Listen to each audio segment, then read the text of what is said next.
दोस्तों चलिए आज की वीडियो शुरू करते हैं। दोस्तों वीडियो शुरू करने से पहले मैं आपको एक बात बता दूं कि आपने अभी तक हमारे इस चैनल को सब्सक्राइब नहीं किया हो तो नीचे पर आपको ग्रेट बटन में सब्सक्राइब करके लिखा रहा होगा, इसके पर क्लिक कर लीजिए और साइड में नोटिफिकेशन बेल भी आएगा, उसको भी क्लिक कर लेते ताकि आपको मिल सके हमारे अगले वीडियो की नोटिफिकेशन सबसे पहले और आप कुछ नया सीख सके।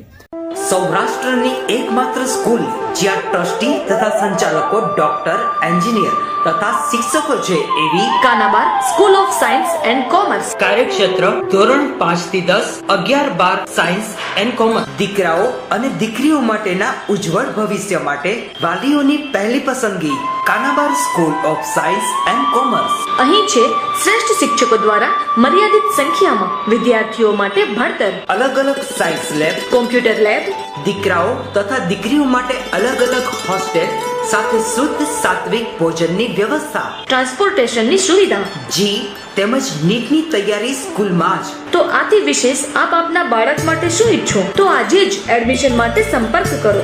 Unit 1 Kanabar school of science and commerce, Khamrod ચોકડી, Junagadh bypass, Junagadh. Unit 2 main post ઓફિસની પાછળ શ્યામ વિદ્યાલય, સરકારી ગોડાઉન પાસે, ગાંધીગ્રામ, જુનાગઢ। ગુડ મોર્નિંગ વિદ્યાર્થી મિત્રો, ધોરણ 12 સાયન્સ બાયોલોજી જેની અંદર આપણો ચેપ્ટર નંબર 15 જૈવ વિવિધતા અને તેનું સંરક્ષણ, બરાબર, બાયોડાયવર્સિટી અને એનું કન્ઝર્વેશન, બરાબર, એના વિશે આપણે ચર્ચાઓ કરી રહ્યા છીએ, બરાબર। આજના લેક્ચરની અંદર આપણે જે વાત કરવાની છે એની અંદર વિવિધતાના જે પ્રકારો છે એ પ્રકારો આપણે શીખીશું। પહેલાં અહીંયા નોંધ લખી લીધી।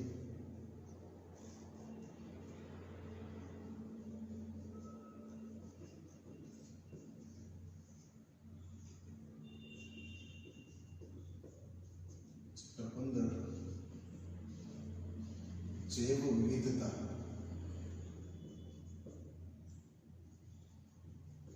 संरक्षण, जेनी अंदर आपणो जे मुद्दो छे ए छे जैव विविधता, बराबर, जेना આપણે બાયોડાયવર્સિટી તરીકે આપણે ઓળખીએ છીએ। તો આ બાયોડાયવર્સિટીના વિશે આપણે ગયા લેક્ચરની અંદર જે ચર્ચાઓ કરેલી હતી એ ચર્ચાઓને જો આપણે થોડુંક રિપીટ કરીએ તો એમાં એવું છે કે ભાઈ પૃથ્વી ઉપર આપણને બહુ આશ્ચર્ય થાય એટલી બધી વિવિધતા જે છે એ વિવિધતા અહીંયા તમને જોવા મળે છે। અહીંયા પૃથ્વી ઉપર સજીવોની અને નિર્જીવોની જો વાત કરીએ એમાં સજીવોના જે પ્રકારો છે એમાં સૂક્ષ્મજીવો છે, વનસ્પતિઓ છે, પ્રાણીઓ છે, પણ સૂક્ષ્મજીવો પણ ઘણા બધા પ્રકારના છે, પ્રાણીઓ પણ ઘણા બધા પ્રકારના છે અને વનસ્પતિઓ પણ ઘણા બધા પ્રકારના છે, બરાબર। આટલી બધી વિવિધતાઓ જે છે એ જોવા મળે છે, જેમાં માછલીઓની ઘણી બધી જાત છે, ઓર્કિડની ઘણી બધી જાત છે, પછી ઘણી બધી જાતની કીડીઓ અને બીટલ્સ જે છે એ જોવા મળે છે, જેના વિશે આપણે ગયા લેક્ચરમાં ચર્ચાઓ જે છે એ કરી ગયા છીએ। પરિસ્થિતિવિદો જે છે એ પરિસ્થિતિવિદોએ થોડાક ક્વેશ્ચન્સ, થોડાક સવાલો પૂછ્યા હતા, 6 જેટલા સવાલો મને પૂછ્યા હતા કે જેના દ્વારા એ સવાલોનો જવાબ આપણે જાણી લઈએ તો કાંઈ બનશે, થોડું ઘણું આપણે બાયોડાયવર્સિટી જે છે એને પણ આપણે સમજી શકીએ, જાણી શકીએ, એવી એક વાત જે છે આપણે લાસ્ટ લેક્ચરમાં કરી ગયા હતા, બરાબર। પછી જે વિવિધતા જે છે વિવિધતાના પ્રકાર, જે જૈવ વિવિધતા જે છે એ જૈવ વિવિધતાના પ્રકારો જે છે એની પણ આપણે લાસ્ટ લેક્ચરમાં જે વાત કરી હતી એમાં પહેલી વિવિધતા જે છે એ હતી જનનિક વિવિધતા। ત્યાર પછી બીજી જે વિવિધતા હતી તે હતી જાતિ વિવિધતા, બરાબર। અને એના પછી છેલ્લે જે વિવિધતા જોવા મળી હતી પરિસ્થિતિકીય વિવિધતા।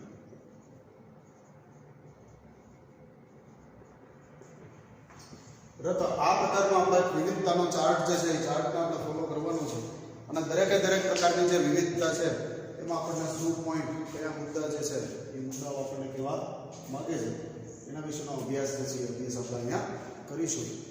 તો આશા રાખું છું કે આ લેક્ચરને બહુ વ્યવસ્થિત રીતે, બહુ શાંતિથી, એકદમ સમજણપૂર્વક આ લેક્ચરને તમે જુઓ, સમજો અને એને તમારા ચોપડાની અંદર વ્યવસ્થિત રીતે એને લખો, કારણ કે આ મહત્વનું છે। આમાંથી MCQs અને ટૂંકા પ્રશ્નો પૂછાશે આ ચેપ્ટરમાંથી, તો એટલા માટે થઈ અને આનો વ્યવસ્થિત અભ્યાસ જે છે એ અભ્યાસ કરવો આપણા માટે જરૂરી છે. તો દરેકે દરેક મુદ્દા જે છે એ મુદ્દાઓને આપણે પૂરેપૂરો ન્યાય આપવાનો, એના બારીકાઈથી અને ચીવટથી એને સમજવા માટેનો પ્રયત્ન જે છે એ પ્રયત્ન આપણે અહીંયા કરીશું. તો પ્લીઝ બી અટેન્શન, બરાબર? બધા લોકો આડાવડી બધી પ્રવૃત્તિઓ મૂકી અને માત્ર અહીંયા લેક્ચર જે છે એ લેક્ચરને ધ્યાનથી સાંભળો, સમજો. અહીંયા બોર્ડ ઉપર મેં જે લખેલું છે એમાં જ્યાં જ્યાં તમારા માટે અગત્યનું આવતું હશે, તમને MCQમાં પૂછાતું હશે, ત્યાં પણ અંડરલાઈન કરાવીશ. ક્યાંક નાનો પ્રશ્ન પૂછાતો હશે તો એ પણ હું તમને કહીશ. તો આ દરેકે દરેક બાબતને બરોબર રીતે પ્રોપરલી મગજમાં ફિટ બેસાડો, બરાબર? જેથી કરીને આપણે સારું પરિણામ જે છે એ પ્રાપ્ત કરી શકીએ. તો ખાસ એમાં ધ્યાન આપજો.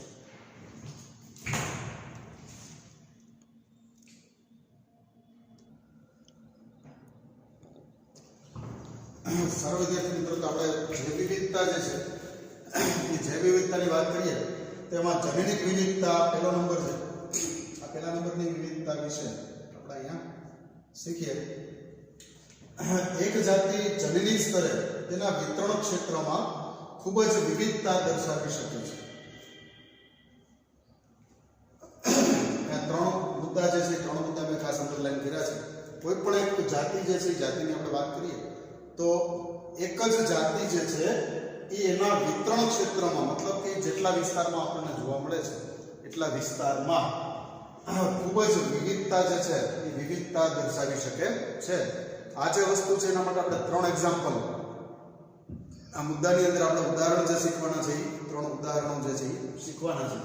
જેમાં પહેલું ઉદાહરણ જે છે આપણે હિમાલયનું લઈએ તો હિમાલયના જે અલગ અલગ વિસ્તાર છે, વિવિધ વિસ્તારો છે, એની અંદર એક ઔષધીય વનસ્પતિ થાય છે જેનું નામ છે સર્પગંધા. બરાબર? ઔષધીય વનસ્પતિ જે છે એ ઔષધીય વનસ્પતિનું નામ છે સર્પગંધા, જેનું વૈજ્ઞાનિક નામ, આપણે સાયન્ટિફિક નામ, દ્વિનામી નામકરણ પદ્ધતિ પ્રમાણે એનું જે વૈજ્ઞાનિક નામકરણ છે એ છે રાઉલ્ફિયા વોમિટોરિયા. બરાબર? તો રાઉલ્ફિયા વોમિટોરિયા એનું વૈજ્ઞાનિક નામ છે. ખાસ યાદ રાખજો, અહીંયા આ જે દ્વિનામી નામકરણ પદ્ધતિ પ્રમાણે આ વૈજ્ઞાનિક નામ MCQમાં પૂછાઈ શકે છે, એટલા માટે તેને એને પાકું કરવું જરૂરી છે. બરાબર? તો એને ખાસ યાદ રાખજો. આ રાઉલ્ફિયા વોમિટોરિયા એટલે કે સર્પગંધા વડે દર્શાવાતી જનની વિવિધતા જે છે. અચ્છા, આપણે એમ થાય કે આમાં શું ભાઈ જનની વિવિધતા શું, સર્પગંધામાં શું જનની વિવિધતા? તો કે સર્પગંધા જે છે એ સર્પગંધાની અંદરથી એક એક્ટિવ ઇન્ગ્રેડિયન્ટ, એક્ટિવ એટલે સક્રિય અને ઇન્ગ્રેડિયન્ટ એટલે અંદરની એક ઔષધ તત્વ, બરાબર? એક રસાયણ, એક સક્રિય રસાયણ જે છે એ સર્પગંધામાંથી ઉત્પાદિત થાય છે, જેનું નામ છે રેસરપિન. જેનું નામ શું છે? રેસરપિન. જેનું સ્પેલિંગ છે RESERPINE. રેસરપિન જે છે એ રસાયણ છે કે જેનો ઉપયોગ ઔષધ તરીકે લોકો કરતા હોય છે. એ ઔષધ જે છે આપણને સર્પગંધા જે છે રાઉલ્ફિયા વોમિટોરિયા એની અંદરથી આપણને પ્રાપ્ત થાય છે. તો હિમાલયમાં એવું બને કે કોઈ અમુક વિસ્તારમાંથી જે રેસરપિન મળે છે એ જુદા પ્રકારનું કંઈક, મતલબ કે એનું ક્વોન્ટિટી જુદી હોય, પછી બીજી જગ્યાએથી મળે તો એની થોડીક ક્વોન્ટિટી અથવા તો એના પછી ભૌતિક ગુણધર્મો જે છે એ કંઈક જુદા હોય. તો એવી રીતે અલગ અલગ વિવિધતા ધરાવતું રેસરપાઇન જે છે એ આપણને હિમાલયમાંથી જે સર્પગંધા છે એમાંથી મળે છે. પણ બધી સર્પગંધા અમુક અલગ અલગ વિસ્તારમાંથી સર્પગંધા આપણે કલેક્ટ કરીએ તો એમાંથી આપણને રેસરપિનની માત્રા અથવા તો એની ફિઝિકલ ક્વોલિટી જે છે એ અલગ અલગ પ્રકારની હોય, એવા પ્રકારનું રેસરપિન જે છે એ મળે છે. જો કેમિકલ ક્વોલિટી બદલાય નહીં, કારણ કે કેમિકલ ક્વોલિટી બદલાય તો કેમિકલ જ બદલાય. એટલે હું ઈરાદાપૂર્વક અહીંયા માત્ર બે જ વસ્તુ બોલું છું કે રેસરપિનની માત્રા અને રેસરપિનની physical quality, not chemical quality. તો એની ફિઝિકલ ક્વોન્ટિટી ક્વોલિટી જે છે એ અલગ અલગ પ્રકારની આપણને પ્રાપ્ત થતી હોય છે. તો એવા પ્રકારનું સર્પગંધા જે છે એ વૃક્ષ આપણને મળી રહે છે. સારું, એની સાંદ્રતા, એની ક્ષમતા અને સાંદ્રતા એ ચોખ્ખા સંબંધ નહીં છે. એની કેપેસિટી અને એની જે સાંદ્રતા એટલે કે કોન્સન્ટ્રેટ જે છે એના અર્થમાં આપણે હોઈ શકે છે. ચાલો આગળ જોઈએ. ભારતની અંદર 50,000થી પણ વધારે જનનિક રીતે ભિન્ન ચોખાની ધાન્ય જાતિ. આપણા દેશમાં ચોખા જે છે એ ચોખાની ધાન્ય જાતિમાં આપણા દેશનું ક્રાંતિગીરી છે. 50,000 કરતાં પણ વધારે ચોખાની જાત આપણે ડેવલપ કરેલી છે. બરાબર? અમુક કુદરતી છે, અમુક આપણે ડેવલપ કરેલી છે. તો 50,000 કરતાં પણ વધારે જાતના ચોખા, બ્રાઉન રાઈસ ને ઘણા બધા ભાતના બાસમતી છે, આવા ઘણા બધા પ્રકારના ચોખાઓ જે છે એ આપણને અવેલેબલ છે. તો એની અંદર ચોખા એટલે ચોખા જ હોય, ધાન્યમાં જ ઉપયોગ થાય. ચોખાનો ઉપયોગ બીજે ક્યાંય થતો નથી, પણ એમાં રહેલા જે પોષક દ્રવ્ય હોય એનું પોષક મૂલ્ય અલગ અલગ પ્રકારનું હોય. બરાબર. પછી અમુક અલગ અલગ પ્રકારની જગ્યામાં એ ઉગી શકતા હોય. પછી એની જે તાણ જે છે, તાણજનક પરિસ્થિતિ, મતલબ કે પાણી ઓછું પડવું, અથવા તો પાણીમાં ક્ષારતા વધારે ઓછી હોવી, અથવા તો પછી પ્રકાશની પ્રાપ્તિ ઓછી વધારે થવી, તો આવા પરિબળોની સામે ટકી શકવાની ક્ષમતા જે છે એ અલગ અલગ હોય છે. તો એવી રીતે આપણને ચોખાની 50,000 જાતિઓ જે છે આપણને પ્રાપ્ત થાય છે. બીજા નંબરમાં તમારું બધાનું મનપસંદ ફ્રૂટ જે છે એ છે કેરી. બરાબર. કેરીના ફળોનો રાજા કહેવામાં આવે, કિંગ ઓફ ફ્રૂટ્સ. આ કેરી જે છે એની 1,000 જાત, બરાબર, 1,000 કરતાં પણ વધારે જાતની કેરીઓ જે છે એ કેરીઓ આપણને જોવા મળે છે. જો બધા કહેવાય તો કેરી, પણ જો આપણે કેસર ખાતા હોઈએ અને પછી કોઈક આપણને આલ્ફ્રાન્ઝો ઓલી હાફૂસ કેરી આપે તો એ બહુ ભાવતી નથી. બરાબર. કેસર જે છે એ કેસર તો કેસર જ છે, કેસર જેવી એક કેરી થાય ને. એકવાર તમે જિંદગીમાં કેસર ચાખી લો પછી બીજી બધી કેરીઓ ઠીક, બરાબર, ઠીક કે. તો કેસર જે છે એ એક જાત છે. પછી હાફૂસ જે છે એ પણ એક જાત છે, લંગડો એક જાત છે, પછી દૂધ પેંડા એક જાત છે, પછી તોતાપુરી એક જાત છે, રાજાપુરી ઓલી અથાણા બનાવવાની મોટી કેરી એ પણ કેરી જ કહેવાય. આ બધાને કહેવાય તો કેરી, પણ તમે જે રસ બનાવવાનો હોય, કેસરનો રસ બનાવી શકો, અથાણા બનાવવાની તોતાપુરી ભલે ગમે એવડી સાઈઝમાં મોટી હોય તો એનો રસ કોઈને પીવડાવીને ખવડાવતો નથી. તો મતલબ કે કહેવાય છે ભલે કેરી, પણ બધાના જનીન જે છે એ અલગ છે. સમજો તમે વસ્તુ જે છે જનીનિક વિવિધતામાં જે બારીકાઈથી જે શીખવાનું છે એ શું છે તો કે 1,000 જાતથી વધારે કેરીઓ જે છે ઘણીવાર સાસણની અંદર છે ને એ લોકો મેંગોનો શો કરે છે ને, ફાર્મવાળા મંડપ બાંધે અને અલગ અલગ ડિશમાં અલગ અલગ પ્રકારની કેરીઓ મૂકે અને એના નામ જે છે એ નામ પણ અહીંયા લખે છે. તો એના ઉપરથી તમને ખબર પડે કે કેટલી બધી જાતની કેરીઓ જે છે એ થતી હોય છે. બધી કહેવાય કેરી, પણ મારા જેવાને ખાલી કેસર જ ભાવતી હોય, બીજાને પછી બીજી ભાવતી હોય. તો એમ એના ટેસ્ટમાં બધું વેરિએશન આવતું હોય, એની અંદર જે કેમિકલ કોન્સન્ટ્રેશન હોય એ ફરી જતું હોય. બરાબર. અમુકમાં જે ગ્લુકોઝની માત્રા હોય ઘટી જતી હોય, વધી જતી હોય, તો એવી રીતે એના સ્વાદ ફરી જતા હોય, એની સુગંધ ફરી જતી હોય. તો એવી રીતે એમાં જુદી જુદી વસ્તુઓ જે છે એ તમને જોવા મળે છે. આ બધી કહેવાય તો કેરીઓ છે, પણ બધી સરખી નથી, કારણ કે એના જનીન જે છે એ જનીન સરખા નથી. બરાબર. જે રીતે કેરીઓના જનીન જુદા છે એ જ રીતે અહીંયા ચોખાના જનીન જુદા છે, અને એ જ રીતે અહીંયા સર્પગંધા જે છે એ સર્પગંધાના જનીન અલગ અલગ છે. એટલે એની અંદર રહેલા રેસરપિન નામના સક્રિય રસાયણ જે છે એની ક્ષમતા અને સાંદ્રતા આ બંને પણ એમાં અલગ અલગ જોવા મળે છે.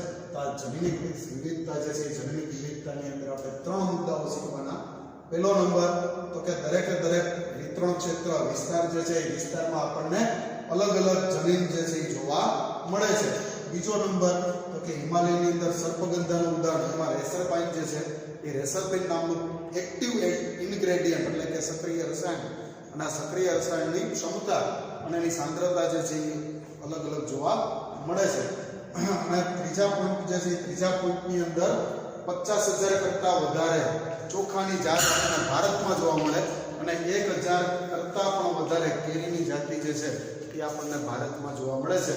ચોખાને ચોખા જ કહેવાય, કેરીને કેરી જ કહેવાય, પણ એમાં વેરાયટીઝ જે છે એ વેરાયટીઝ ચોખામાં 50,000 કરતાં વધારે આવે અને કેરીમાં 1,000 કરતાં વધારે આવે. તો આ પ્રકારની વિવિધતા જે છે એ વિવિધતા આપણને જનીનિક જે છે એ જમીનના કારણે મળેલી વિવિધતા છે. એટલા માટે આનો સમાવેશ આપણે જનીનિક વિવિધતામાં કરીએ છીએ.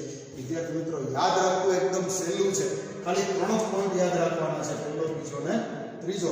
આ રીતે પોઈન્ટ વાઇઝ લખી અને પાકું કરશો તો તમને ઝડપથી આ યાદ રહી જશે. સારો, આના પછીનો જે બીજો નંબર છે, બીજો નંબર આપણે જાતિ વિવિધતા જે છે એ જાતિ વિવિધતાને જોવા જઈ રહ્યા છીએ. જોઈએ જાતિ વિવિધતા એટલે શું અને એના ઉદાહરણ જે છે એ શું છે એ તમારે યાદ રાખવાના છે. આ ત્રણેય વસ્તુની અંદર પહેલા તો એની વ્યાખ્યા યાદ રાખવાની છે, મતલબ એમાં શું કહેવા માંગે છે એ યાદ રાખવાનું છે, અને પછી એના એક્ઝામ્પલ જે છે એ યાદ રાખવાના છે. અને ખાસ ફરી પાછો આ લેક્ચરમાં એકવાર કહી દઉં, ઉદાહરણ આડા અવળા થવા જોઈએ નહીં. અહીંયા જમીનનું ઉદાહરણ જાતિમાં જાતિની પરિસ્થિતિમાં એવું ન થાય એનું ખાસ સાવચેતી રાખીને આનું પાકું કરવાનું જે વાતચીત કરવાનું છે કરજો.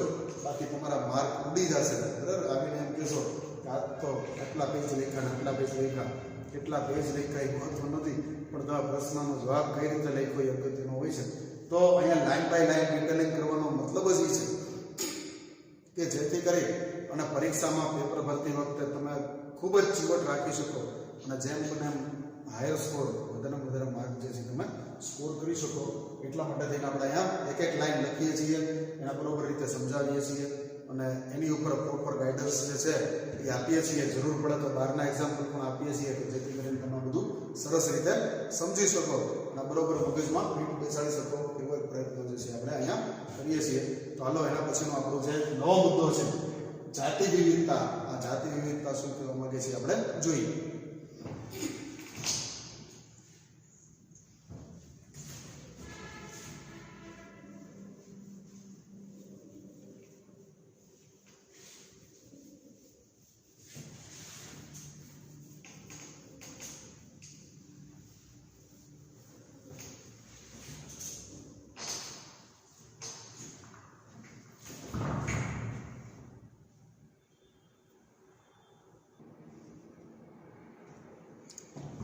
સર્વ વિદ્યાર્થી મિત્રો, તો અહીંયા જાતિ વિવિધતા જે છે જેને આપણે સ્પીસીસ ડાયવર્સિટી કહીએ છીએ, તો આ વિવિધતા જે છે આપણને જાતિ સ્તરે જોવા મળે છે. એનું એક્ઝામ્પલ જે છે એકમાત્ર સિંગલ એક્ઝામ્પલ, ખાલી એક જ ઉદાહરણ જે છે એના દ્વારા આપણે એને સમજવાનું છે. પશ્ચિમ ઘાટની ઉભયજીવી એટલે કે એમ્ફીબિયન્સ. બરાબર, પશ્ચિમ ઘાટમાં જેટલા આપણને ઉભયજીવીઓની જાતો જોવા મળે છે એના કરતાં જાતિની વિવિધતા આપણને પૂર્વીય ઘાટ જે છે એ પૂર્વીય ઘાટમાં ઓછી જોવા મળે છે. મતલબ કે પૂર્વીય ઘાટ કરતાં પશ્ચિમ ઘાટની અંદર આપણને ઉભયજીવી જે છે એની જાતિ વિવિધતા વધારે જોવા મળે છે. બરાબર, એક સિંગલ સેન્ટેન્સ છે. પશ્ચિમ ઘાટની ઉભયજીવી જાતિઓની વિવિધતા પૂર્વીય ઘાટ કરતાં વધારે જોવા મળે છે. આમાંથી એમસીક્યુ આડાવડો પૂછે, બરાબર, તો તમારે એનો મતલબ સમજવાનો છે કે પશ્ચિમ ઘાટની અંદર, પશ્ચિમ ઘાટ એટલે વેસ્ટ, બરાબર, અને પૂર્વ એટલે ઈસ્ટ. તો અહીંયા પશ્ચિમ જે છે એમાં વધારે અને પૂર્વમાં ઓછી જે છે એ ઓછી જાતિ જોવા મળે છે. ખાલી એટલું તમારે અહીંયા યાદ રાખવાનું છે.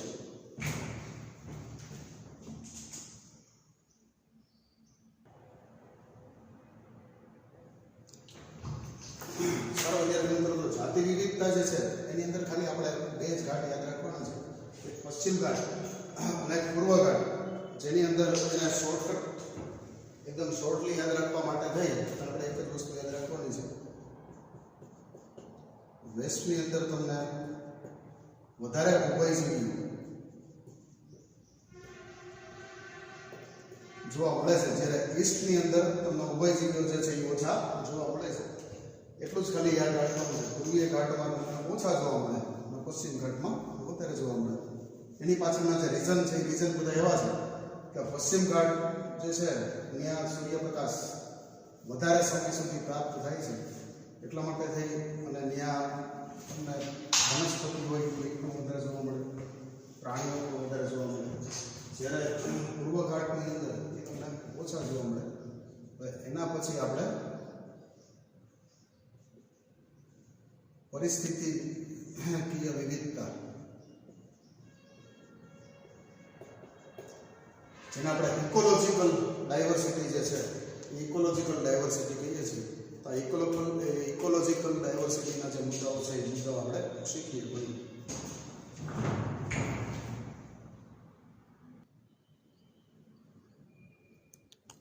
સારો વિદ્યાર્થી મિત્રો, તો અહીંયા આપણો જે ચાર્ટ છે એ ચાર્ટમાં આપણે છેલ્લો મુદ્દો એટલે કે પરિસ્થિતિકીય વિદ્યા, જેને આપણે ઇકોલોજીકલ ડાયવર્સિટી કહીએ છીએ, એ આપણે જોઈએ. તો પરિસ્થિતિકીય વિવિધતા જે છે એની અંદર આ વિવિધતા જે છે આપણને નિવસન તંત્ર સ્તરે જોવા મળે છે. જો ઓલી આપણને જાતિ સ્તરે જોવા મળતી હતી, આગળની જે વિવિધતા હતી આપણને જાતિ સ્તરે જોવા મળતી હતી, આ જમીની સ્તરે જોવા મળતી હતી, અને આ જે છે આપણને નિવસન તંત્રનો પાઠ તમે આગલા 10મા ધોરણમાં શીખી ગયા છો કે કોઈ પણ પ્રદેશ હોય, કોઈ પણ એક વિસ્તાર લેન્ડસ્કેપ જે છે એ વિસ્તારની અંદર રહેલા સજીવો અને નિર્જીવોનો સમગ્ર બેનો ભેગો અભ્યાસ. આમ તો જો કે ચેપ્ટર આપણે આવે છે, નિવસન તંત્ર ચેપ્ટર આપણે આવે જ છે, પણ આપણે એને સ્કીપ કરવાનું છે કારણ કે આમાં એક્ઝામમાં પૂછવાનું નથી. બરાબર, પણ વાંચી લેજો. એની અંદર નિવસન તંત્રની માહિતી તમને આપેલી છે. તો નિવસન તંત્ર જે છે એ નિવસન તંત્ર એટલે કોઈ પણ પ્રદેશમાં રહેલા સજીવ અને નિર્જીવનો સાથે સાથે અભ્યાસ જે છે એ અભ્યાસને આપણે નિવસન તંત્ર કહેતા હોઈએ છીએ. તો આ નિવસન તંત્ર સ્તરે આપણને પરિસ્થિતિકીય ઇકોલોજીકલ ડાયવર્સિટી જે છે એ જોવા મળે છે. એના એક્ઝામ્પલ જે છે એક્ઝામ્પલ ખાલી એક જ છે. આપણા ભારત દેશ જે છે એ ભારત દેશ મેં તમને કીધું કે ભાઈ આખા વિશ્વનો કોઈ મોડેલ જે છે એ મોડેલ હોય તો આપણું ઇન્ડિયા. બરાબર, ખાલી ભારતનું ભ્રમણ તમે કરી લો એટલે સમજી લો કે વિશ્વના અલગ અલગ પ્રદેશોનું ભ્રમણ થઈ ગયાનો તમને આનંદ જે છે એમાંથી એનો સાર જે છે એનો સારાંશ જે છે તમને એમાંથી મળી જતો હોય છે.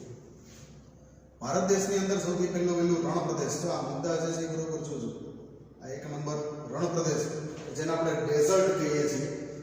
બરાબર, રાજસ્થાન જેવા વિસ્તારમાં ડેઝર્ટ રણ પ્રદેશ આવેલા છે. બીજા નંબરમાં વર્ષાવન કે જેને આપણે રેઇન ફોરેસ્ટ કહીએ. વરસાદની સિઝનમાં એકદમ લીલાછમ એવા વન હોય અને પછી પાનખર આવે એટલે પછી ખરી જાય બે માંડલા, તો રેઇન ફોરેસ્ટ વર્ષાવન. એના પછી ત્રીજા નંબરમાં છે દરિયા કિનારાના ક્ષારયુક્ત વિસ્તારો કે જ્યાં મેનગ્રુવ્સ નામની વનસ્પતિ થાય. વિદ્યાર્થી મિત્રો, ઓર્કિડ અને મેનગ્રુવ્સ આ બે વનસ્પતિ જે છે ને એના મૂળની અંદર વિવિધતા છે. ઓર્કિડ જે છે એ ઓર્કિડના મૂળ ભેજગ્રાહી મૂળ છે, હવામાંથી ભેજ ગ્રહણ કરે. જ્યારે મેનગ્રોવ્સના મૂળ જે છે એ શ્વસન મૂળ છે. એ કાદવ કીચડની અંદર મેનગ્રોવ્સ ઉગે અને એના મૂળ નીચેથી આમ ગ્રાઉન્ડ લઈ યુટર્ન લઈ અને પાછા બહાર આવે અને શ્વસન કરે, એટલા માટે એને શ્વસન મૂળ કહેવાય. તો આવા દરિયા કિનારાના ક્ષારયુક્ત વિસ્તારોમાં થતા મેનગ્રોવ્સ. એના પછી પિરોટન ચોથા નંબરમાં. પિરોટન એટલે કે પરવડાના ટાપુ જેને આપણે કોરલ રીફ્સ તરીકે ઓળખાવીએ છીએ. પછી ભેજયુક્ત ભૂમિ 5 નંબર જે છે, 5 નંબરમાં ભેજયુક્ત ભૂમિ જેને વેટલેન્ડ્સ તરીકે પણ ઓળખીએ છીએ. એના પછી વેલોનાદમુખી પ્રદેશ 6 નંબર. બરાબર, જે જગ્યાએ નદી અને સમુદ્ર બે ભેગા થતા બરાબર એવો પ્રદેશ કે જ્યાં નદી જે છે એ નદી પહાડ ઉપરથી ઉતરી અને મેદાનોમાંથી થઈને છેવટે દરિયાને મળવા જતી હોય. તો ત્યાં અમુક ક્ષેત્રમાં મીઠું પાણી હોય, અમુક ક્ષેત્રમાં ખારું પાણી હોય. તો આ બેની વચ્ચેનો જે પ્રદેશ છે એ પ્રદેશને આપણે વેલોનાદમુખી પ્રદેશ એટલે કે હિસ્ટોરીઝ તરીકે ઓળખાવીએ છીએ. તો આવા પ્રદેશો 6 નંબરમાં. 7મા નંબરમાં પહાડો પરની વનસ્પતિઓ અથવા તો પહાડો પરના ઘાસના જે મેદાનો છે બરાબર, જેને આપણે આલ્પાઇન મેડોઝ તરીકે ઓળખીએ છીએ. તો આવી બધી 7 પ્રદેશ, 7 અને ઘાસના મેદાનોનો 8મો પ્રદેશ પહાડો પરના ઘાસના મેદાનો. ખાલી ઘાસના મેદાન નહીં પણ પહાડ પર આવેલા ઘાસના મેદાનો જે છે એને આપણે આલ્પાઇન મેડોઝ તરીકે ઓળખીએ છીએ. તો ત્યાંની જે પરિસ્થિતિની વિવિધતાઓ છે એ વિવિધતાઓ તમને નોર્વે જે છે એ નોર્વે કન્ટ્રી, એક સ્કેન્ડિનેવિયન કન્ટ્રી જે છે નોર્વે, એના કરતા ભારતની અંદર આ 8 જગ્યાએ તમને વિવિધતા વધારે જોવા મળે છે. ખાલી આટલું જ વસ્તુ અહીં બરાબર. પરિસ્થિતિ વિદ્યાની અંદર શું કહેવા માંગે છે ભાઈ? તો કે પરિસ્થિતિ વિદ્યાનો મુદ્દો નંબર 1 કયા સ્તરે જોવા મળે? તો કે નિવસન તંત્ર સ્તરે જોવા મળે. સારું, ઉદાહરણ શું? તો કે ઉદાહરણમાં ભારત દેશ અને નોર્વે જે છે એની કમ્પેરિઝન કરવામાં આવે છે. બરાબર, ભારત અને નોર્વે આ બેની આપણે કમ્પેરિઝન કરીએ તો ભારતના રણ પ્રદેશમાં જેટલી વિવિધતા છે એટલી નોર્વેમાં નથી. ભારતના વર્ષાવનો, દરિયા કિનારાના ક્ષારયુક્ત વિસ્તારો, પરવાળાના ટાપુઓ, ભેજયુક્ત ભૂમિ, વેલોનાદમુખી પ્રદેશ અને પહાડો પરની વનસ્પતિઓ અથવા તો પહાડો પરના ઘાસના મેદાન, એમાં જે પરિસ્થિતિકીય વિવિધતા તમને જોવા મળે છે એવા પ્રકારની વિવિધતા તમને અહીંયા નોર્વે જે છે એમાં જોવા મળતી નથી. મતલબ ભારતમાં આ વિવિધતા વધારે છે, જ્યારે નોર્વેની અંદર આવા બધા પ્રદેશો છે પણ એમાં વિવિધતા જે છે એ વિવિધતા ઓછી જોવા મળે છે, અહીંયા વધારે જોવા મળે છે. બરાબર, તો એ રીતે આપણે અહીંયા પરિસ્થિતિકીય વિદ્યા જે છે એમાં સરસ મજાના 2 જ મુદ્દા તમારે યાદ રાખવાના છે. પહેલો મુદ્દો કયા સ્તરે જોવા મળે અને બીજો ક્યાં જોવા મળે. રેડી ભાઈ? 2 જ મુદ્દા, બીજો કોઈ ત્રીજો મુદ્દો જ નથી, ખાલી 2 જ મુદ્દા. પરિસ્થિતિકીય વિવિધતા તમને કયા સ્તરે જોવા મળે? નિવસન તંત્ર સ્તરે. ક્યાં જોવા મળે? ભારતમાં. ભારતમાં કેટલી જગ્યાએ જોવા મળે? 8 જગ્યાએ. કઈ કઈ 8 જગ્યાએ? રણ પ્રદેશ, વર્ષાવન, દરિયા કિનારાનો ક્ષારયુક્ત વિસ્તાર, પરવાળાના ટાપુ, ભેજયુક્ત ભૂમિ, મેદાનમુખી પ્રદેશ, એ પહાડ ઉપરની વનસ્પતિ અથવા તો પહાડ ઉપરના ઘાસના મેદાન. આ બધામાં જેટલું તમને વિવિધતા ડાયવર્સિટી જોવા મળે છે એટલી જ વસ્તુ તમે જો નોર્વેમાં આટા મારતા હો તો ત્યાં તમને જોવા મળતી નથી. એકદમ સિમ્પલ, એકદમ સાદું યાદ રાખવાનું છે. આમાં કશું કાંઈ બહુ જટિલ જેવું લાગતું મને નથી લાગતું. બરાબર, એકદમ સીધું સાદું છે અને વ્યવસ્થિત રીતે શાંતિથી 1-2 વાર સાંભળશો એટલે ઓટોમેટિક તમને યાદ રહી જશે. સારો, આના પછીનો મુદ્દો છે આપણે જોઈએ.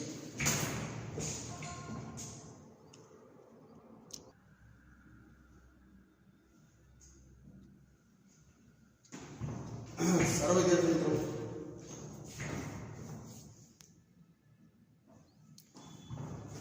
અહીંયા પ્રકૃતિ જે છે, પ્રકૃતિની અંદર સમૃદ્ધ વિવિધતા.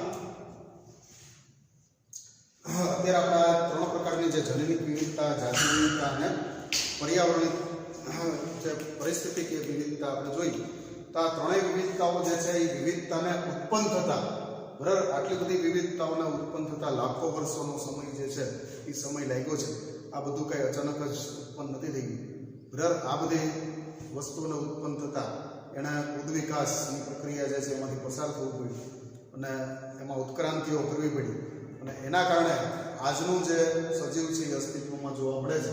જેમ વર્ષો પહેલાં મનુષ્ય જે અવસ્થામાં હતો, પ્રાઇમેટ અવસ્થામાં, એમાંથી આજનો આધુનિક માનવ બન્યો છે, એમ જ આપણી આજુબાજુ જે કાંઈ આપણને વનસ્પતિ જે આપણા ખાવામાં ઉપયોગી છે અથવા નથી, તો એ બધી વનસ્પતિઓ પણ આપણી પહેલાં અથવા તો આપણી સાથે જ સમય જે છે એ સમય ધરતી ઉપર વિતાવતા એવા છે, સંઘર્ષ કરતા એવા છે અને પોતાના અસ્તિત્વની લડત જે છે આપણી સાથે જ લડતા એવા છે અને હાલમાં એનું જે અસ્તિત્વ છે એ અસ્તિત્વ આપણી સમક્ષ પ્રગટ થયેલું છે. બરાબર, તો ઉદ્વિકાસના લાખો વર્ષો એને પસાર કરેલા છે. પરંતુ જાતિ ગુમાવવાનો વર્તમાન દર, બરાબર વિદ્યાર્થી મિત્રો, અત્યારે મનુષ્ય જે છે એ મનુષ્યની લાલચ જે છે, જો કોઈ દિવસ આ ધરતી ઉપર સામાન્ય નાનો એવો કણ ખાનારી કીડીથી લઈ અને મણ ખાનાર હાથી જે છે એ હાથી સુધીના તમામ પ્રાણીઓ આ ધરતી ઉપર વર્ષોથી સર્વાઈવ કરે છે અને પોતાનું જીવન જે છે એ વ્યવસ્થિત રીતે વ્યતીત કરે છે. બરાબર, તડકો છાયો બધાના જીવનમાં આવે છે, પણ ક્યાંય એવું નથી બનતું કે ભૂખમરાના કારણે અચાનક જ ધરતી ઉપરથી હાથી ગાયબ થઈ ગઈ. બરાબર, ભૂખમરાના કારણે કીડીઓ ગાયબ થઈ ગઈ, એવું આપણને કંઈ સાંભળવા જોવા મળતું નથી. ક્યાંક ભાગ્ય જેવું જોવા મળે છે. પણ મનુષ્ય જે છે એ મનુષ્યની લાલચ જે છે એ લાલચ એટલી બધી વધતી ગઈ છે કે જેના કારણે એને કેટલા પ્રકારના સૂક્ષ્મજીવો, કેટલા પ્રકારની વનસ્પતિ અને કેટલા પ્રકારના પ્રાણીઓનું નિકંદન કાઢી નાખ્યું છે.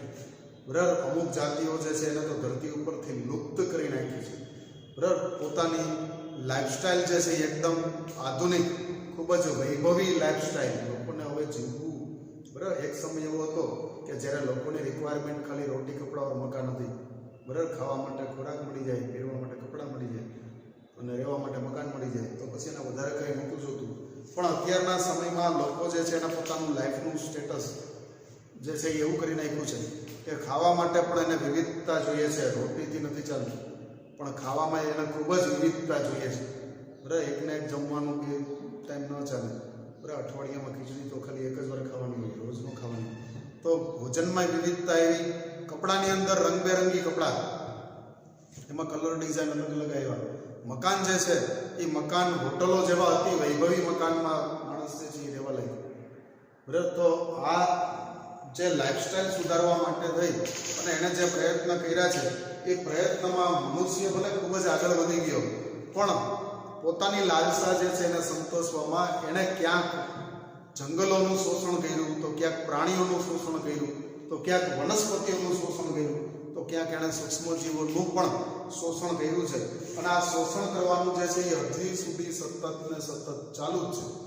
આ શોષણની પ્રક્રિયા દિવસે દિવસે વધી રહી છે અને આ જે શોષણ છે એ શોષણનું પરિણામ એવું આવ્યું છે કે આપણે ઘણી બધી જાતિઓ જે છે એ જાતિઓને લુપ્ત કરી દીધી છે, ગાયબ કરી દીધી છે. બરાબર, તો જાતિ લુપ્તતાનો જો આ રેટ જે છે, આ રેશિયો, દર જે છે સતત ચાલુ રહેશે તો આપણે બધી જ સંપત્તિ જે છે આપણી પાસે જે કાંઈ કુદરતી સંપત્તિની વાત થાય છે, ઓલી સંપત્તિની આપણે વાત નથી કરતા, પણ જે આપણી પાસે જે સોર્સ નેચરલ રિસોર્સિસ વાળી સંપત્તિ જે છે એ બહુ ઓછા સમયમાં એટલે કે 200 વર્ષની અંદર જ આપણે કદાચ ગુમાવી દઈશું. બરાબર વિદ્યાર્થી મિત્રો, પેટ્રોલ ડીઝલ જે છે એનો વપરાશ એટલો બધો લોકોએ વધારી દીધો કે હવે લગભગ એમ સમજી લો કે 50 વર્ષમાં પેટ્રોલિયમ છે બધું ખલાસ થઈ જશે.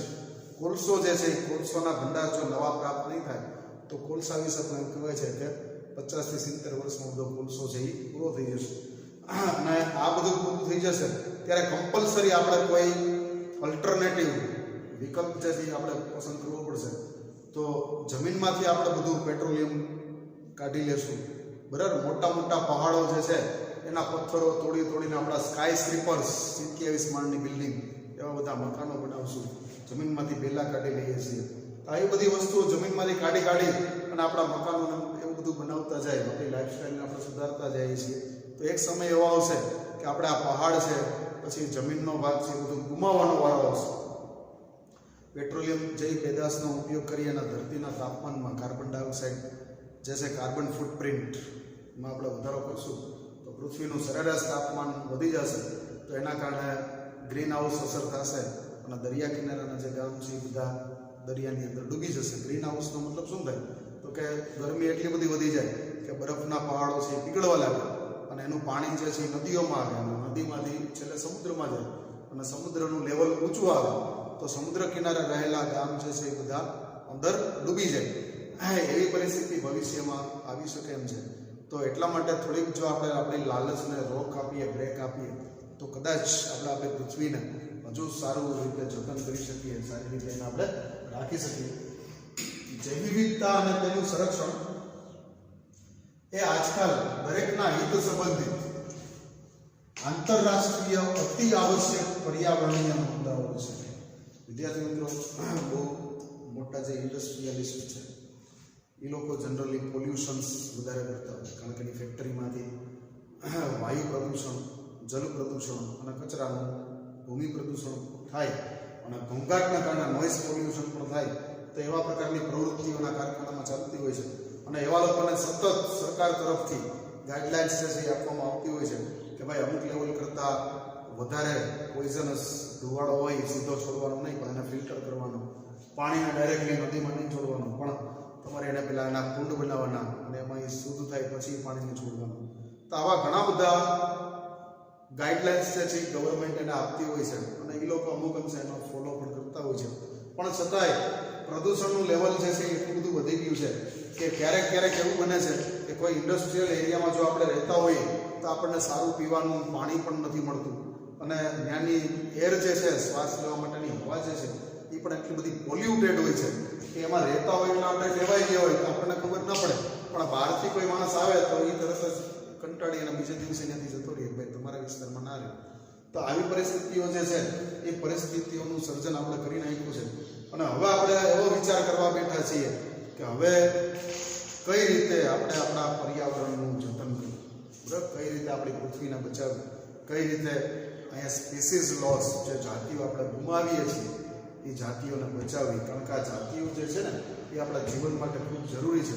વિદ્યાર્થી મિત્રો, આપણે જે ખોરાક ખાઈએ છીએ એ ખોરાકમાં આપણે વનસ્પતિનો ઉપયોગ કરીએ છીએ, બરાબર. અમુક લોકો જે નોનવેજ ખાય છે તે પ્રાણીઓનો ઉપયોગ કરે છે. પછી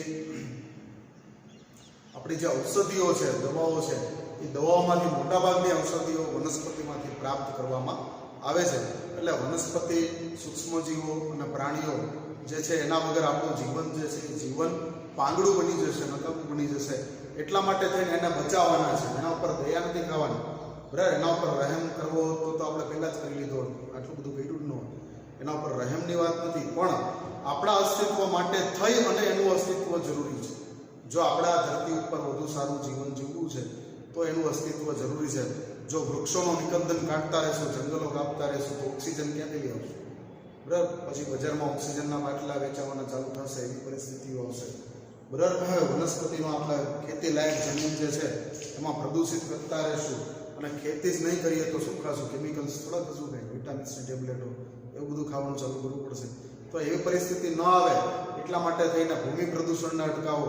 પાણી જે છે એ પાણીને પ્રદૂષિત કરી નાખશું તો ભયાનક બીમારીઓ જે છે, જે પાણીથી થતા રોગો જે છે એનો ભવિષ્યમાં શિકાર થઈ જશું. તો એની સામે ઝઝુમવાનો વારો આવી જશે. તો એટલા માટે થઈ અને આ બધી જાતિઓને બચાવવી જે છે એ આપણા માટે ખૂબ જ આવશ્યક છે. તો એને બચાવવા માટે થઈને આપણે શું કરી શકીએ એના વિશે ઇન્ટરનેશનલ, આંતરરાષ્ટ્રીય મુદ્દાઓ બની ગયા છે અને એના વિશે સારી સારી ચર્ચાઓ થાય છે. એના જે સ્કોલર્સ, વિદ્વાન લોકો જે છે એ નવી નવી ગાઈડલાઇન્સ લોકોને આપતા રહે છે કે જેના દ્વારા એ પોતાનો આર્થિક વિકાસ પણ સાધી શકે અને પર્યાવરણને ઓછું નુકસાન થાય, જાતિ ઓછી ગુમાવવી પડે એવા સંજોગોમાં કઈ રીતે પોતાનો આર્થિક વિકાસ કરી શકાય એવા પ્રકારની ગાઈડલાઇન્સ એ લોકો વખતો વખત જાહેર કરતા હોય છે. સારું, કારણ કે આ ગ્રહ આપણી ચિરંજીવીતા, અહીંયા બે શબ્દ નવા છે. નંબર 1 છે ચિરંજીવીતા અને નંબર 2 છે સુખાકારી. ચિરંજીવીતા જે છે એને સર્વાઈવ કહેવાય. બરાબર, આ પૃથ્વી નામનો જે ગ્રહ છે એમાં મનુષ્ય જાતિએ 100-200 વર્ષમાં વયું નથી જવાનું. અહીંયા આપણે ઘણા વર્ષો રહેવાનું છે. બરાબર, મનુષ્ય તો રહેવાનું છે પણ મનુષ્યની સાથે બીજા બધા પ્રાણીઓ જે છે એને પણ રહેવાનું છે. બરાબર, વિદ્યાર્થી મિત્ર આઈન્સ્ટાઈનનો માણસ આપણે એવી વાત કરી હતી કે આ ધરતી ઉપરથી જો મધમાખીઓને ગાયબ કરી દેશે તો 5 વર્ષમાં મનુષ્ય પણ ગાયબ થઈ જશે. આજે વાત કરી હતી અને બહુ લોજિકલી કીધી. બરાબર, એની પાછળનો લોજિક જે છે એ કેવો છે કે મધમાખીઓ જે છે એ કયા સંજોગોમાં રહી શકે તો કે જ્યાં બગીચાઓ હોય, જ્યાં પુષ્પો હોય ત્યાં મધમાખીઓ હોય. બરાબર, જો આપણે આ ધરતીને એટલી બધી ખેદાન મેદાન કરી નાખશું, આખા જે જમીન જે છે એ જમીન પર કોન્ક્રીટ રાજ કરી દેશું, સિમેન્ટના રોડ અને સિમેન્ટના મકાનો બધું એવું કરી મૂકશું તો પછી ત્યાં બાગ બગીચાઓ નહીં થાય અને એમાં વનસ્પતિ ઉગશે નહીં. વનસ્પતિ ઉગશે નહીં એટલે પુષ્પ નહીં આવે અને પુષ્પ નહીં આવે તો મધમાખી પણ ક્યાંથી આવશે? તો આવા સંજોગોમાં મનુષ્યનું જીવન છે એ જોખમમાં મુકાઈ જશે અને મનુષ્ય ધરતી ઉપરથી જતા રહેશે. આપણે અહીંયા ચિરંજીવીતા પ્રાપ્ત કરવાની છે, ખૂબ લાંબુ જીવન જીવવાનું છે અને સુખાકારી જીવન જીવવાનું છે. બરાબર, મતલબ વેલ બિંગ, ખાલી જીવાયું નહીં. બરાબર, કેટલું જીવાય મહત્વ નથી પણ કેવું જીવાય મહત્વનું છે. સુખાકારી જીવન જીવવાનું છે. તો એના માટે તો એના સમગ્ર વિશ્વમાં વધુને વધુ લોકોને જૈવ વિવિધતા જે છે એ જૈવ વિવિધતાની ચિંતાજનક મહત્વતા, બરાબર, અત્યારે જૈવ વિવિધતા ચિંતાજનક પરિસ્થિતિમાં મુકાઈ ગઈ છે. તો એની મહત્વ જે છે એ મહત્વનું ભાન થયું છે અને એનો વાસ્તવિક ખ્યાલ જે છે એ ખ્યાલ પણ હવે લોકોને આવવા લાગ્યો છે.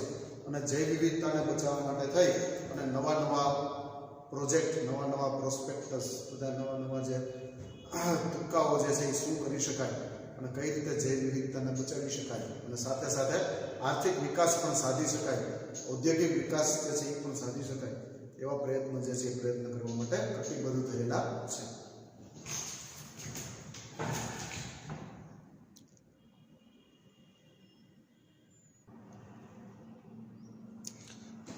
સારો વિદ્યાર્થી મિત્રો, અહીંયા આપણો આજનો લેક્ચર જે છે એ લેક્ચર પૂરો થાય છે. વિદ્યાર્થી મિત્રો, ખાસ આ ચેપ્ટરની અંદર આપણા ચેપ્ટરનો જે મુખ્ય ઉદ્દેશ્ય છે એ ઉદ્દેશ્ય તમને જાતિ વિવિધતા શું છે એનાથી પરિચિત કરવાનું છે. બરાબર, ક્યારેક બિલખા બાજુ તમે જાઓ તો ત્યાં રોડ ઉપર સાઈડમાં બાયોડાયવર્સિટીનું બોર્ડ મારેલું છે. એની અંદર જનરલી બોટની કે ઝૂઓલોજીના સ્ટુડન્ટ્સ જે હોય છે એ લોકોને પરમિશન આપે છે અને વિથ પરમિશન એ લોકો અંદર જઈ શકે છે અને વિવિધ પ્રકારની વનસ્પતિ છે કે પછી વિવિધ પ્રકારના પ્રાણીઓ છે એના વિશેની બધી માહિતી જે છે એ મેળવી શકે છે. ભવિષ્યમાં ક્યારેક એ બાજુ જવાનું થાય તો એની મુલાકાત ચોક્કસ લેજો, તો તમને એના વિશે થોડું પ્રેક્ટિકલ નોલેજ જે છે એ પણ તમને મળશે. અને ખાસ જે છે એ ખાસ આપણા જીવનને બહુ ભૌતિકતાથી અભિભૂત આપણે કરી રહ્યા છીએ પણ એ ભૌતિકતામાં જો થોડી બ્રેક મારશું તો જ આ ધરતી જે છે એ ધરતી એકદમ સ્વચ્છ અને શુદ્ધ રહેશે. અને સ્વચ્છ અને શુદ્ધ ધરતીની અંદર જ મનુષ્ય જીવન જે છે એ ઉદ્ભવ્યું હતું અને મનુષ્ય જીવન જે છે એ શુદ્ધ ઓક્સિજનયુક્ત વાતાવરણ, શુદ્ધ હવા પાણી જે છે અને ખોરાક મળે તો એની અંદર જ એ બહુ લાંબો સમય સુધી સર્વાઈવ કરી શકે છે. એટલા માટે થઈ અને આ જે ચેપ્ટર છે એ ચેપ્ટર આપણું અગત્યનું છે, એને બહુ વ્યવસ્થિત રીતે તમે સમજજો અને વ્યવસ્થિત રીતે બધા મુદ્દાઓ છે એ મુદ્દાઓને ધ્યાનમાં લેજો. આનું જે આપણું ડેઇલી વર્ક છે, ડેઇલી વર્કના ક્વેશ્ચન્સ તમારી સામે લખું છું. ખાસ બાયોલોજીના સ્ટુડન્ટ તરીકે મારી એક સલાહ એવી આપવાની થાય છે આ ચેપ્ટરના અનુસંધાનમાં કે એટલીસ્ટ તમારા ઘરની આજુબાજુ ક્યાંક એકાદું વૃક્ષ જે છે એ વાવજો બરાબર. ક્યાંક માની લો કે તમે એપાર્ટમેન્ટમાં રહેતા હો અને વૃક્ષ વાવવું જો તમારાથી શક્ય ન બને તો ક્યાંક ફ્લાવર પોટ કુંડાઓની અંદર 4-5 કુંડાઓ ઘરની અંદર રાખી અને એની અંદર પણ વનસ્પતિને ઉછેરજો. બરાબર. કદાચ એવું પણ શક્ય ન બને તો ઉનાળાની અંદર ક્યાંક સવારના પરમાં ફરવા જતા હોય તો પાણીની એક બોટલો લઈ આવી અને ક્યાંક વૃક્ષ ઉગ્યું હોય એને પીવડાવી દે. બરાબર. તો એનાથી પણ એનું સંરક્ષણ, એનું કન્ઝર્વેશન જે છે એ કન્ઝર્વેશન થઈ શકશે.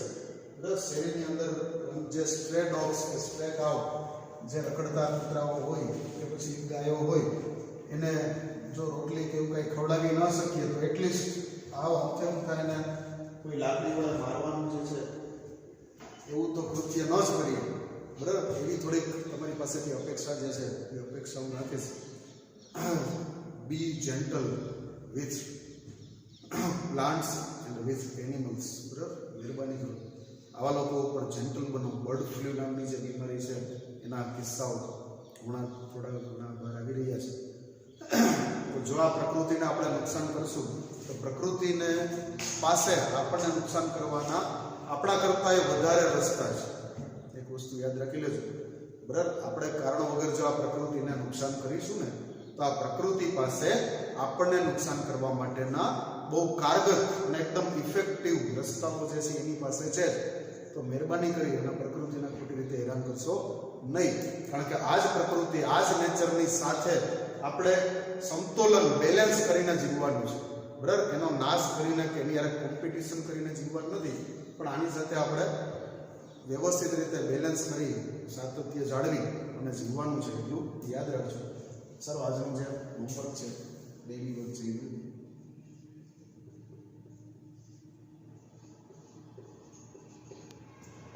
ડેઇલી વર્કની અંદર જૈવ વિવિધતાનું વર્ગીકરણ જણાવો.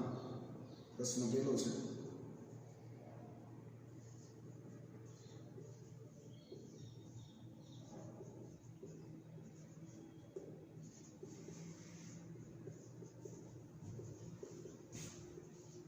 જેની અંદર ચાર્ટ દોરવાનો છે અને એના ત્રણ પ્રકાર જે છે એ ત્રણ પ્રકાર લખવાના છે.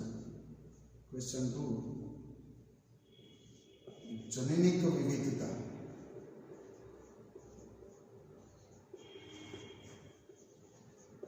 એટલે શું? સમજાવો. ક્વેશ્ચન નંબર 3, જાતિ વિવિધતા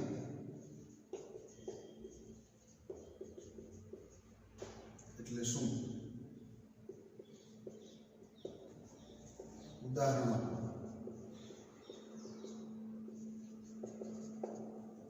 ક્વેશ્ચન નંબર 3, પરિસ્થિતિકીય વિવિધતા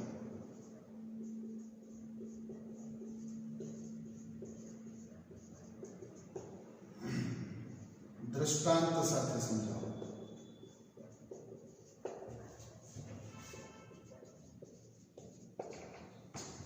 એના પછીનો ક્વેશ્ચન નંબર 4, આપણે જૈવ વિવિધતા નું સંરક્ષણ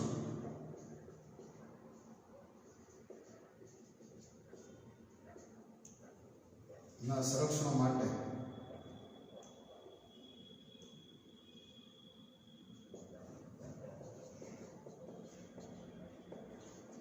શું કરવું જોઈએ?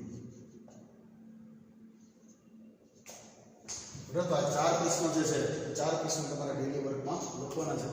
છેલ્લા પ્રશ્નની અંદર જે છેલ્લો મુદ્દો છે કે કઈ રીતે આંતરરાષ્ટ્રીય જે પર્યાવરણ જે છે એના માટે થઈ અને આંતરરાષ્ટ્રીય લેવલે, ઇન્ટરનેશનલ લેવલે લોકો સતત પ્રયત્ન કરી રહ્યા છે એના વિશે લખવાનું છે. બાકી આ બધા વિશે તો તમે ઓલરેડી વિડીયો જે છે એને આગળ લેશો એટલે આના બધાના આન્સર તમને આ જ વિડીયો લેક્ચર જે છે એમાંથી મળી જશે.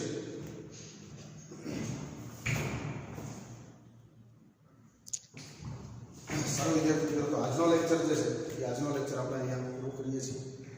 આવતા લેક્ચરમાં આપણે ફરીવાર મળીશું.